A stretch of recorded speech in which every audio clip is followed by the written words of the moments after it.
Things happen in training. Today on Fortitude through Stoicism, of my 365-day journey of implementing the ancient philosophy of Stoicism into the life of this modern masculine man. Curveball, gonna shift. I don't love today's quote. So, this is my journey. I'm gonna pivot. What I'm gonna do is I'm gonna reflect on a quote by Epictetus. He who wants where did it go? Where did it go? Okay, so the quote from Epictetus is he who is rich wants little. He who is rich wants little. And I'm going to deep dive into this a little bit because I just had a great conversation with a very close friend of mine over the weekend. And she looked at me, she says, "You seem at peace, almost content." And I had to process that because some people would classify me as extremely ambitious. Never-ending supply of motivation, determination, and discipline. But she's right, because I want little. I have already achieved the things that I want to achieve. And so through this Stoic journey, I am learning temperance, moderation, humility, a lot of these things, but really what it comes down to is, yes, I have very ambitious goals, and yes, I work every day to achieve those goals. However, I also accept my fate. I also accept the reality in which I live. So I am content in my efforts. The outcome is not up to me.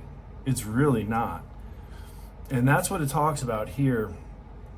I'm just scrolling through this, and it talks about the dichotomy of control, really, and really understanding what is in our control and what is not. So in Epictetus's words, our body, our property, reputation, office, and in a word, whatever is not in our own doing, are externals. Status, health, and wealth are all externals. They're preferable, but they are not needed for a good life. And I would have to say that's honestly where I'm at. Yes, I desire a relationship with my children. Yes, I'm going to continue to be the man that I am. Yes, I'm going to vibrate in the hopes that they reach me. No, I'm not going to change who I am so it's palatable for someone else.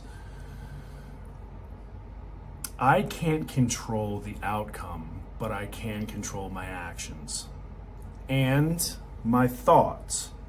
That's why I choose to see positivity. That's why I choose to see opportunity.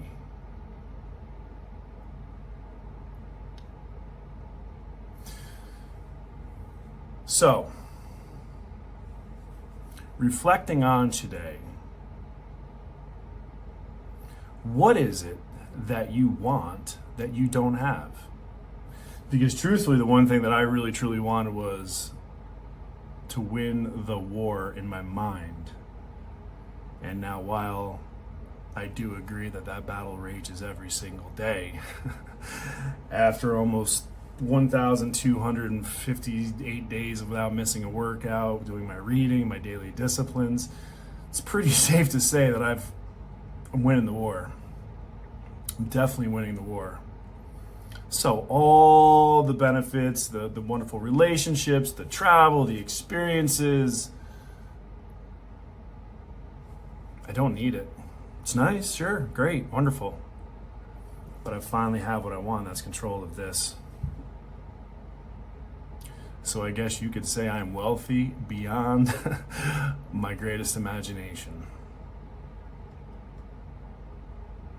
What comes next for me is simply a product of setting goals, doing the work, following your disciplines, and executing. Rinse and repeat over and over.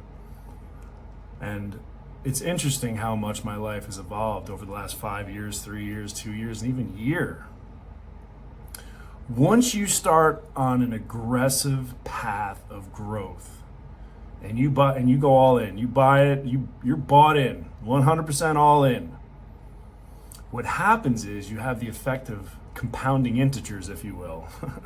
Compounding effects. Like all those seeds you started planting, all of a sudden they start harvesting. And now you're living in abundance. That's what has happened to me. I just never stopped. Never stopped. When it got hard, put my head down, focused, and kept pushing forward, but I never stopped.